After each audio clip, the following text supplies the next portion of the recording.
अब सुन गृहीत जो है अज्ञान, रागादि भाव हिंसा सभी लोग पढ़े।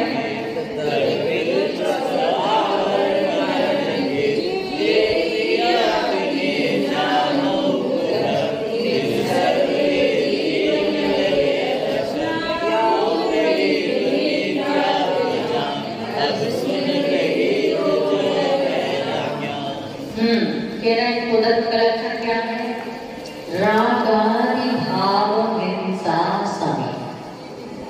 रागादि राग के परिणाम से जो हिंसा होती है, कौन सी हिंसा? भाव हिंसा समी, यानी भाव। राग के स्वरूप परिणाम का होना ये भाव हिंसा है। दर्द त्रस खावर मरण, द्रव्य हिंसा त्रस और स्थावर जीवों का मरण करना, उन्हें दुख पहुंचाना, खेत मतलब दुख पहुंचाना, ये कौन सी हिंसा है? द्रव्य हिंसा। राग देश रूप परिणामों का होना और ये भाव हिंसा है। त्रस और स्थावर जीवों का घात करना, उन्हें दुख देना, ये द्रव्य हिंसा। इस दोनों हिंसा से समेत जो सहित है वो क्या है? कुधर्म। जिस धर्म में राग रूप परिणाम भी होते हो और भाव हिंसा भी होती हो और द्रव्य हिंसा भी होती हो, वो क्या कहलाता है? कुधर्म। हमारे यहाँ पर कहते हैं राग देश को छोड़ो और स्थावर जीवों का घात मत करो। लेकिन हम यदि पत्ते तोड़ तोड़ के खाएंगे तो कौन सी हिंसा होगी? द्रव्य हिंसा होगी कि नहीं होगी? कौन सी हिंसा होगी? द्रव्य हिंसा होगी। और जो मादक चीजों का हम सेवन करेंगे तो हमारे परिणाम कैसे होंगे? किसी को शराब देने के परिणाम होंगे तो किसी को आशीर्वाद देने के परिणाम। क्यों? क्योंकि हम भक्ष्य चीजें खाएंगे तो परिणाम अच्छे रहेंगे और अभक्ष्य चीजों का सेवन करेंगे तो परिणाम कैसे होंगे? मादक परिणाम होंगे, प्रमादपूर्वक परिणाम होंगे। तो प्रमाद से भाव हिंसा भी होगी और प्रमाद से द्रव्य हिंसा भी होगी। तो बात समझ में आई यहाँ पे कि राग देश रूप परिणाम करके भाव हिंसा करना और त्रस और स्थावर जीवों का घात करना, ये दोनों हिंसाओं को करना, ये कुधर्म है। ऐसी शिक्षा जो देता है, ऐसा आचरण जो करता है, वो क्या है? कुधर्म है। क्रिया करे जानो कुधर्म, उन क्रियाओं को जो करते हैं, द्रव्य हिंसा और भाव हिंसा सहित जो क्रियाओं को करते हैं, वो क्या है? कुधर्म है।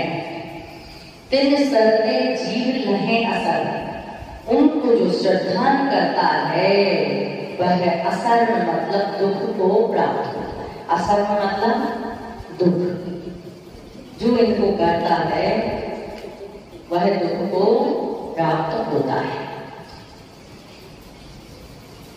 बात समझ में आई? भाव हिंसा और द्रव्य हिंसा से सहित जो क्रियाएं हैं उन्हें कुधर्म जानना चाहिए। उन पर जो श्रद्धा करता है अर्थात उन क्रियाओं को करता है, वो बहुत समय तक दुखों को प्राप्त होता है। या को गृहीत मिथ्यात जान। अब सुन गृहीत जो है अज्ञान, इस सबको गृहीत मिथ्यात जानना चाहिए।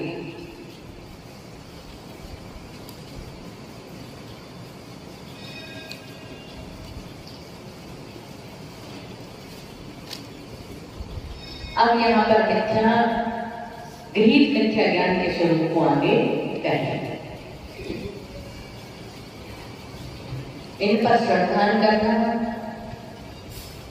इनका सेवन करना, ये कुधर्म का लक्षण है। अब यहाँ पर मिथ्या ज्ञान के कथन की प्रतिज्ञा करते हुए कहते हैं या को गृहीत मिथ्या, इसको गृहीत मिथ्या दर्शन करना चाहिए। आप क्या कहेंगे? गृहीत मिथ्या ज्ञान को आगे कहेंगे। समझ में आ गया? सबको आ गया? नहीं आया? थोड़ा बहुत कम आया है। देखिए राग देश रूप जो परिणाम है वो कौन सी हिंसा है? भाव हिंसा है। और त्रस्त स्थावर जीवों का घात करना है कौन सी हिंसा है? द्रव्य हिंसा। और इसके साथ द्रव्य हिंसा और भाव हिंसा के साथ क्रिया होना ये क्या है? उधर क्या है? उधर। अभी कहा ना वो गुरु उदेव उधर पर श्रद्धान करना मिथ्या दर्शन है। कौन सा मिथ्या दर्शन है? गृहीत मिथ्या दर्शन जो वर्तमान के उपदेश से हमें प्राप्त हुआ है। ठीक है ना? ये हो गया मिथ्या दर्शन। तो उन्होंने कहा कि उदेव किस चिड़िया का नाम है? कुगुरु किस चिड़िया का नाम है? कुगुरु किसे समझेंगे? उदेव किसे समझेंगे? और कुधर्म किसे समझेंगे? जहां पर जो धर्म में हिंसा की बहुलता होती, जिस धर्म में हिंसा को धर्म बताया जाता है वो क्या है? कुधर्म। बलि चढ़ाना ये क्या है? धर्म है कि कुधर्म? हमारा धर्म क्या कहता है? अहिंसा। अहिंसा ही धर्म है। दुनिया के जितने भी धर्म है वो क्या कहते हैं? अहिंसा ही धर्म है। लेकिन क्रिया कैसी करते हैं? हिंसा करके बोले बलि चढ़ा दो तो देवी देवता क्या हो जाएंगे? प्रसन्न हो जाएंगे। उनके सामने रात में शराब की बोतल रख दो तो हमारे देवता प्रसन्न हो जाएंगे। उससे क्या हुई? रात्रि शुरू परिणाम हुए तो उन्हें भगवान को भी रखी, उसका भी दोष लगा, खुद ने भी पी है। मतलब जहां पर अधर्म की बात कही जाए, हिंसा की बात कही जाए और धर्म कहा जाए वो धर्म नहीं क्या है? कुधर्म। ठीक है? इस प्रकार की जो भी क्रियाएं हैं वो धर्म की जो क्रिया है, धर्म से हटकर के जितनी भी क्रियाएं हैं वो सब क्या है? कुधर्म। बात समझ में आ गई? तीन साधे जीव लहे उन पे जो कुगुरु उदेव और कुधर्म पर जो श्रद्धान करता है असल में वो बहुत समय तक दुखों को भोगता है। अब समझ में आ गया? हाँ 70 तो वो अपन ने पढ़ी लिया है। मोहिनी कर्म का वर्णन करता है 70 कोटि सागर की जिसकी अवधि है। अब कह रहे हैं कि आपको गृहीत मिथ्या ज्ञान, इसे गृहीत मिथ्या दर्शन जानना चाहिए। आपको गृहीत मिथ्या ज्ञान, किसकी बात चल रही है अभी हमारी? गृहीत मिथ्या दर्शन, गृहीत मिथ्या ज्ञान और गृहीत मिथ्या ज्ञान। इसको क्या जानना चाहिए? गृहीत मिथ्या दर्शन। यहाँ पे क्या कहा है? तीन श्रद्धे, श्रद्धे मतलब श्रद्धान, उन पर जो श्रद्धान करता है वो कौन है? गृहीत मिथ्या दृष्टि। अब कह रहे हैं सुन गृहीत जो है अज्ञान। अब गृहीत मिथ्या ज्ञान के स्वरूप को हम कहेंगे उसे भी सुनो। समझ में आ गया? हिंसा कितने प्रकार की होती है? दो प्रकार की। कौन कौन से प्रकार की? द्रव्य हिंसा और भाव हिंसा। द्रव्य हिंसा कितने प्रकार की है? चार प्रकार। कितने प्रकार की है? चार। कौन कौन से? तो लोग इतना फास्ट मत बोला, हम जैसे धीरे से बोलते हैं ऐसे आप भी बोला कर, तो और फास्ट मत बोलना। संकल्प हिंसा, विरोधी हिंसा, आरंभ हिंसा और उद्योग हिंसा। स्थूल हिंसा किसको कहते हैं? स्थूल हिंसा का मतलब होता है बड़ी हिंसा और सूक्ष्म हिंसा का मतलब होता है छोटी हिंसा। स्थूल हिंसा किसमें आएगा? पहला वाला में आएगा ना, संकल्पी हिंसा में आएगा ना।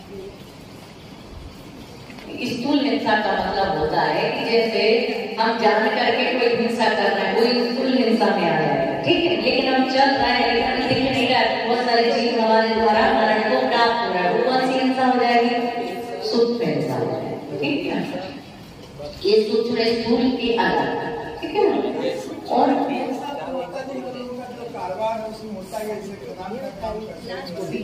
बता रहे हैं इसमें आ जाएगा उद्योग मतलब व्यापार। व्यापार के द्वारा जो आपकी हिंसा हो रही है व्यापार में, वो क्या कहलाएगी? उद्योगी। आरंभिक हिंसा जो व्यापार के लिए जो सामग्री इकट्ठी करते हैं, या महिलाएं घर के भोजन पानी बनाने में जो सामग्री इकट्ठी करती है, पानी खींचना, चूल्हा जलाना, झाड़ू लगाना, और भी चालना, छानना, इस सारी चीजों में जो हिंसा होती है वो कौन सी हिंसा कहलाएगी? आरंभिक हिंसा, ठीक है ना। और जो आपकी फैक्ट्री है, जो आपका बिजनेस है, आप अनाज लाते हैं, बोरे लाते हैं, रख देते हैं, कैसे भी कुछ भी होते हैं, और कितने बार तो आप लोग दवाइयां भी डाल देते, नहीं डालना चाहिए। इससे मरते हो वो वाली दवाई नहीं डालना चाहिए। तो छान के बढ़िया से तो मरते नहीं है, मरते सब तरीका है, सब तरीका है। हाँ सही है, करते रहते हैं। लगाना छोटे कपूर रख देते हैं तो मच्छर चले जाते हैं, सही है। हम लोग जो भगवान को लगाते हैं अगरबत्ती, पूजा वाली उसको लगा देते हैं तो मच्छर चले जाते हैं। और कितने बार तो हम लोग बड़े बड़े मच्छरों को देख के छोटे मच्छर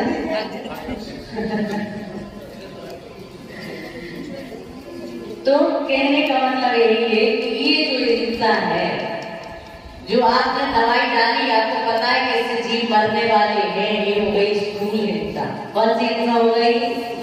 स्थूल हिंसा। और आप कार्य कर रहे थे, आप बचाने का प्रयास कर रहे थे जीवों को, लेकिन उसमें भी क्या हो गई? हिंसा हो गई। वो कौन सी हिंसा हुई? सूक्ष्म हिंसा, ठीक है ना। तो इस प्रकार से हिंसा कितने प्रकार की होती है? चार। कौन कौन सी? संकल्प हिंसा, विरोधी हिंसा, आरंभिक हिंसा और उद्योग। सबके स्वरूप समझ में आ गए। संकल्प पूर्वक किसी जीव को मारना, ये क्या हो गई? श्रावक तीन हिंसा को तो करता है, लेकिन चौथी हिंसा का त्यागी होता है। तो बलि आदि दी जाती है तो संकल्पी हिंसा वो भी है। और किसी के हमारे परिणाम हो गए, किसी को मारने के, मैं इसको मार डालूंगा, मैं इसको मार दूंगा, ये क्या हो गई? संकल्प। किसी को मारने के विचार नहीं करना चाहिए। हाँ, हम कोई कार्य कर रहे हैं, क्रियाएं कर रहे हैं, उसमें जो हिंसा हो रही है उद्योगी हो रही है, आरंभ सारंभ कर रहे आरंभ भी हो रही है। और यदि कोई मेरे गाल में चाटा मारना है तो कहते भैया इसमें और मार ले, लेकिन जब एक में और मारता है तो फिर दो चार लगा के ठीक कर देते।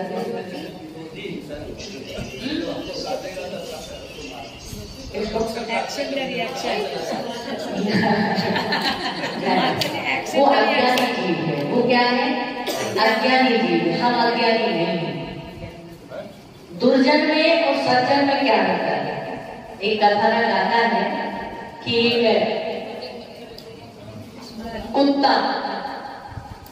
कुत्ता का बिच्छू, एक बिच्छू कीचड़ में पड़ा हुआ था, तड़प रहा था। अब एक व्यक्ति उस बिच्छू को निकालने का प्रयास कर रहा था कि बेचारा फंसा हुआ है, पीड़ा में है, तकलीफ है, उसको निकाल दो। जैसे वो निकालने के लिए उसको डंक मार देता, उसको डंक मार देता। तो तीसरा व्यक्ति आया, भाई काय मूर्खता का काम कर रहे हैं, जब वो निकलने नहीं चाह रहा, बार बार तुम्हें डंक मार देता है, तो काय को निकल रहे? बोले वही तो बात है, वो दुर्जन है, हम सज्जन है। यदि हम अपनी सज्जन का कार्य छोड़ देंगे तो उस दुर्जन में और हमें अंतर क्या रह जाएगा?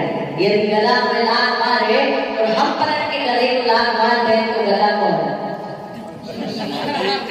छिपकली जैसे वो चट्टा को खाने का। विरोधी हिंसा का मतलब क्या हुआ? अगर विरोधी हिंसा का मतलब ये है कि यदि कोई हमारे ऊपर आक्रमण कर रहा है, क्या कर रहा है? आक्रमण कर रहा है, हमारा विरोध कर रहा है, हमारी जमीन पे कब्जा कर लिया है, अब क्या करोगे? लड़ाई करोगे कि नहीं करोगे?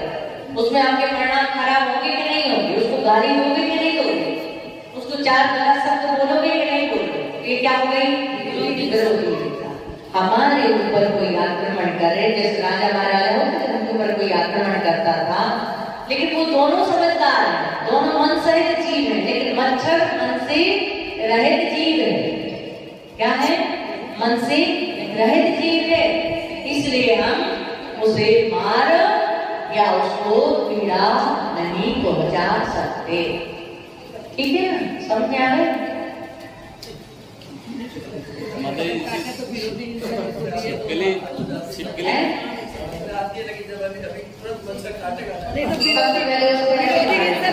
ऐसे ही मानो, क्या करना है?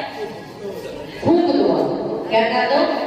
फूंक दो, या फिर उसको हटा दो। काट तो दिया ही थे, अब उसका कोई उपाय नहीं है। उसको मारने से हमें, उसने तो हिंसा की, लेकिन हमें भी हिंसा का दोष लग गया। ठीक है ना? विरोधी हिंसा से बचना तो मच्छर को दे देना कर, दिन भर ही मरेगा। कीड़ा वगैरह खाती है, कीड़ा को बचाता है, तो दूसरे का दोष लगता है उसका। करने से क्या होगा कि भोजन पर श्रद्धा करने से बहुत सारे लोगों को होता है। श्रावक जो होता है, तीन हिंसाओं को उसकी सहज होती है, लेकिन संकल्प पूर्वक उसको मारता नहीं। ठीक है, आगे चले। मैं पूछ रहा हूँ, जैसे छिपकली का भोजन कीड़ा मकोड़ा होता है और हम लोग कभी बचाते हैं उसको, कीड़ा मकोड़ा बचाते हैं, तो बचाना चाहिए कि नहीं? बचाना चाहिए। हमारा भाव दूसरे जीवों को बचाने का है। किसका है? ये नहीं, उसका भोजन भूखी रह जाएगी।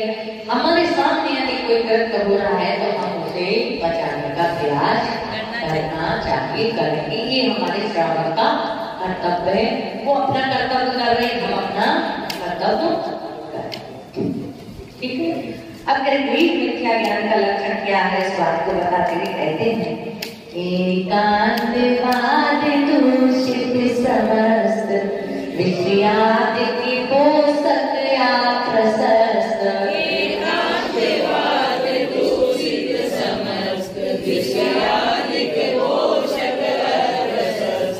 कपिलादि रचित श्रुति को अभ्यास, सोने को भूत बहुधे तेन त्रास। कपिलादि चरित श्रुति को अभ्यास, सोहे को भूत बहुधे त्रास। एकांतवाद, अभी लोग पढ़े जोर से, विषयादिति पोषक प्रशस्त। कपिलादि चरित श्रुति को अभ्यास, सोहे को भूत बहुधे त्रास। हाँ, एकांतवाद दूषित समस्त। एकांतवाद, एकांतवाद को पुष्ट करने वाले, दूषित समस्त सभी विषय वासनावादी का पोषण करने वाले। अप्रशस्त, अप्रशस्त मतलब एक तो प्रशस्त और एक अप्रशस्त मतलब खोटे शास्त्रों का। कौन है खोटे शास्त्र? कपिलादि, खोटे गुरुओं के द्वारा रचे गए। कपिलादि मतलब गुरुओं के द्वारा रचे गए। रचित शुद्ध को अभ्यास, जो शास्त्रों का अभ्यास करता है, सो है कुबोध बहु देवता। वो क्या है? कुबोध है, अर्थात खोटे शास्त्र में, अर्थात हमारी बुद्धि को भ्रष्ट करने वाले हैं। ऐसे शास्त्र जो है उनको पढ़ने से बहुत देन त्रास, क्योंकि हम जैसा पढ़ेंगे वैसा फिर आचरण करेंगे। यदि हिंसा को धर्म बताया, हम उन हिंसा वाले शास्त्रों को ऐसा करने से ऐसा होता है, तो हम उसमें पढ़ने के बाद क्या करेंगे? आचरण भी करेंगे। तो आचरण करेंगे तो आचरण होने पर हिंसा होगी, और वो हिंसा हमारे लिए दुखदायी होगी, पाप का कारण होगी, और बहुत समय तक दुख को देने वाली होगी। बस समझ में आ रही? थोड़ी बहुत है। एकांतवाद, एकांतवाद से समझ में आ रहा है? एक मत की पुष्टि करने वाले, सिर्फ एक ही पक्ष को कहने वाले, ऐसे दूषित जो हिंसा आदि को धर्म बताने वाले शास्त्र हैं, ऐसे शास्त्रों को जो विषय आदि की पुष्टि करते हैं, जिसमें सिर्फ रास लीला नहीं बताई, जिसमें से विषय वासना ही बताई, तो उनकी इतनी रानियां थी, तो उनकी इतनी गोपियां थी, तो वो ऐसे भोग करते थे, ऐसे कीड़ा करते थे, यही सारी बातें बताई। हमारे यहाँ पर 4 अनुयोग हैं। कितने अनुयोग हैं? 4। कौन कौन से? प्रथमानुयोग, करणानुयोग, चरणानुयोग और द्वितीयानुयोग। तो प्रथमानुयोग में कथाएं हैं, बताया है। उस प्रथमानुयोग को इसलिए कहा है कि इन्होंने इतना बड़ा राज्य था, इतनी रानियां थी, इतने भोग थे उनके पास, फिर भी उन्होंने तृण के समान जीवन, तृण के समान उनको क्या कर दिया? त्याग कर दिया। इस बात को बताने के लिए कहानियां बताई हैं। तो उनके ऊपर इतने उत्सर्ग हुए, इतने उन्होंने परिश्रम को सहन किया, ग्रस्त जीवन में रह करके भी उनके जीवन में इतने कष्ट आए, फिर भी वो धर्म से विचलित और अपने धर्म को छोड़ा नहीं। चाहे वो सीता हो, चाहे अंजना हो, चाहे मैना सुंदरी हो, चाहे तो चंदन वाला हो, चाहे श्रेष्ठ सुदर्शन हो, चाहे जय कुमार हो, इन्होंने महापुरुष राम हो, चाहे तो सीता हो, चाहे तो और भी अन्य कोई महापुरुष हो, इन सभी महापुरुषों ने बहुत सारे दुखों को झेलते हुए भी धर्म का साथ छोड़ा नहीं है। और संसार से विरक्त कैसे हुए इतना सब कुछ होने के बाद? हमारे यहाँ पर प्रथमानुयोग में इस बात को बताने के लिए वो सारी कहानियां, जीवन परिचय जीवनियों की दी। और चरणानुयोग कैसे चले उनके पथ पर, अपनी आत्मा के स्वरूप को कैसे जाने, अपने लक्ष्य तक कैसे प्राप्त करें, इन 4 अनुभवों के द्वारा हमें ज्ञान दिया गया है, समझाया गया है। लेकिन जहां पर सिर्फ विषय वासनाओं की ही बात हो, ऐसे शास्त्र जो है वो कैसे शास्त्र हैं? खोटे शास्त्र। उन खोटे शास्त्रों को जो पढ़ता है, सुनता है, दूसरों को सुनाता है, वो बहुत दुख को प्राप्त होता है। बात समझ में आ गई? नहीं आई? थोड़ी याद है, पूरी नहीं आई, लिखना बाकी रह रहे हैं। एकांतवाद से मतलब है एकांत पक्ष का कथन करने वाले शास्त्र जो है, जो दूषित है, जिसमें हिंसा आदि को धर्म कहा है, विषय वासना आदि को धर्म कहा है। बोले जब तुम्हारे भगवान ने शादी की है तो हम शादी क्यों नहीं करें? हम भी करें। जितने भी गुरु हैं, जितने भी देवियां हैं, सभी लोग अपने अपने क्या करते हैं? समय के साथ वो अपनी शादी कर लेती, वो संसार बसा लेती, फिर भी वो देवियां कहलाती हैं, है ना? लेकिन हमारे यहाँ क्या है? पहले तो विषय वासनाओं को भोगा, लेकिन उनको भोगने के साथ उनको त्याग भी किया है। जब तक त्यागा नहीं, तब तक वो उस शिखर तक पहुंच नहीं पाए हैं। लेकिन वो कहते हैं कि वो तो रचे बचे रहे, तो हम भी हमेशा रचे बचे रहे और परमात्मा को प्राप्त हो जाए। ऐसा कोई परमात्मा का मार्ग नहीं है जहाँ पर अंतरंग परिग्रह और बहिरंग परिग्रह बना रहे और उसे निर्वाण की प्राप्ति, सुख की प्राप्ति हो जाए। ऐसा कोई धर्म हमारे यहाँ नहीं है। हमारे यहाँ का है नग्नो ही मोक्ष मको, नग्नता ही मोक्ष मार्ग है। अंतरंग से नग्न और बहिरंग से नग्न। जब तक अंतरंग की नग्नता और बहिरंग की नग्नता नहीं आएगी, तब तक निर्वाण की प्राप्ति होने वाली। यहाँ कहते एकांत पक्ष का और विषय वासना आदि की पुष्टि करने वाले खोटे शास्त्र जो हैं वो अप्रशस्त है, वो शास्त्र है। कपल आदि कुकुरों के द्वारा रचे गए उन शास्त्रों का जो अभ्यास करता है वो कुबोध है, यानी हमारी बुद्धि को नष्ट करने वाला है। ऐसे शास्त्रों को अभ्यास पढ़ने से, बहुत त्रास, बहुत त्रास होता है। त्रास पढ़ने से नहीं होता, लेकिन पढ़ने के बाद उन शास्त्रों का अमल होगा, वैसे चलता होगा, वैसे आचरण होगा, तो क्या होगा, फिर हमारी गति बिगड़ेगी। इसलिए वह त्रास को देने वाला। ठीक है, ये सब बात जो मान लीजिए हम लोग अगर इस तरह से लिखते हैं, ये सात्विक का बोध का वैसे सीखता है, ये भी रचा हुआ है। ये जो रचा हुआ शास्त्र बोध के द्वारा है कुछ है, तो शास्त्र में अगर लेते मान लीजिए उसकी नज़र में वो जब कुछ करते होंगे, अध्ययन करते हैं, तो वो लोग तो अच्छा ही मान के करते हैं। उनका जीवन आप ऐसा तो नहीं है। हम लोग खाली जैन इसको इस चीज़ को मान लीजिए हम लोग समझते हैं कि वो लोग बेकार, जो भी करता सब बाकी बेकार, हम लोग ठीक। तो ये थोड़ा सा बेकार बात है। देखिए, इसलिए वो निर्वाण को प्राप्त करना चाहते हैं। क्या नहीं करते? निर्वाण वो कुछ भी माने, लेकिन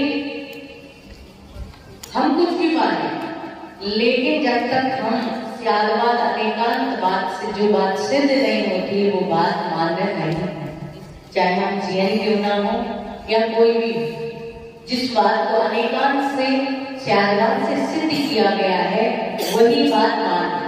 हम उन चीज को हम भी मानते हैं, उस चीज को वो भी मानते हैं, लेकिन वही चीज को यदि एकांत बात से मानते हैं, ऐसा ही है, हमारे यहाँ कहा ऐसा भी है और ऐसा भी है, लेकिन वो कहते हैं ऐसा ही है, भगवान के बिना पता नहीं मिल सकता। संत मती है और भी बहुत सारे मत वाले हैं, पैर इस तरफ नहीं करेंगे, आप मुझे बैठ जाएंगे। हाँ, थोड़ा सा क्योंकि उससे बहुत सारा दोष आता है, ऐसा लगता है कर सकता है। ठीक है ना? तो अनेक धर्मों में उस बात को, उनकी बात को हम भी मानते हैं, लेकिन हम कहते हैं इस अपेक्षा से उनकी बात सत्य है, इस अपेक्षा से उनकी बात सत्य है, इस अपेक्षा से उनकी बात सत्य है, लेकिन वो कहते नहीं ऐसा ही सत्य है, वो गलत है। तो इसलिए वो ये काम किया। यदि वो कहें कि ये भी सत्य है, राम है, राम कहीं चाचा भी है, कहीं पिताजी भी हैं, कहीं पति भी हैं, और कोई कहे नहीं राम सिर्फ पुत्र है, तो वो क्या हो जाएगा? एकांत। तो वो जो कहते हैं वो गलत नहीं है, लेकिन गलत वहां पर है जहां पर एकांत पक्ष, वो गलत है। ठीक है ना?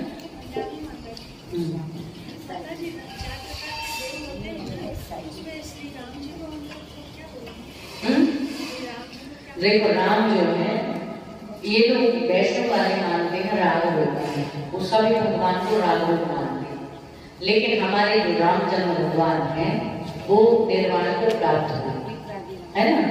बलभद्र थे, 9 बलभद्रों में 8वें नंबर के बलभद्र थे, इसलिए उन्होंने दीक्षा धारण करके निर्वाण को प्राप्त किया है। हम वितरकता में मानते हैं, वो राम रूप मानते हैं। ठीक है ना? राम रूप मानना गलत है और वितरक रूप मानना सत्य है। अब क्या बोलना चाह रहे हैं?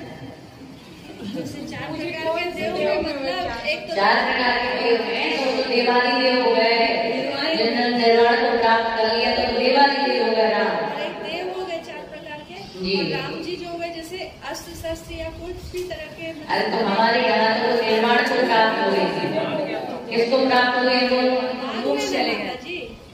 तो वो देव थे ही नहीं, वो तो मनुष्य थे, वो देव थे ही नहीं। वो कौन थे? मनुष्य थे, लेकिन उन्होंने ऐसे कार्य किए। कैसे कार्य किए? ऐसे कार्य किए जिन्होंने लोगों ने भगवान बनने के पहले में भगवान बना लिया। समझा है? जैसे कोई व्यक्ति बहुत अच्छा काम करता है, तो आप लोगों में ऐसे भी यदि कोई बहुत अच्छा काम करे तो हम कहते हैं धन्य आप तो देवदूत बन के हमारी रक्षा करने के लिए आए। तो वो बात अलग है, तो देव अदेव में नहीं आएंगे। ठीक है ना? तो जो अच्छा कृत्य करता है उसे देव कह दिया जाए, भगवान का रूप भी दे दिया जाए, तो उसमें कोई अतिशयोक्ति नहीं। ठीक है? बात समझ में आए? चले आगे, समय हो गया। और कोई प्रश्न किसी के मन में पूछ सकता है? 15 तारीख 22 तारीख यहाँ से पूजा बता दीजिए।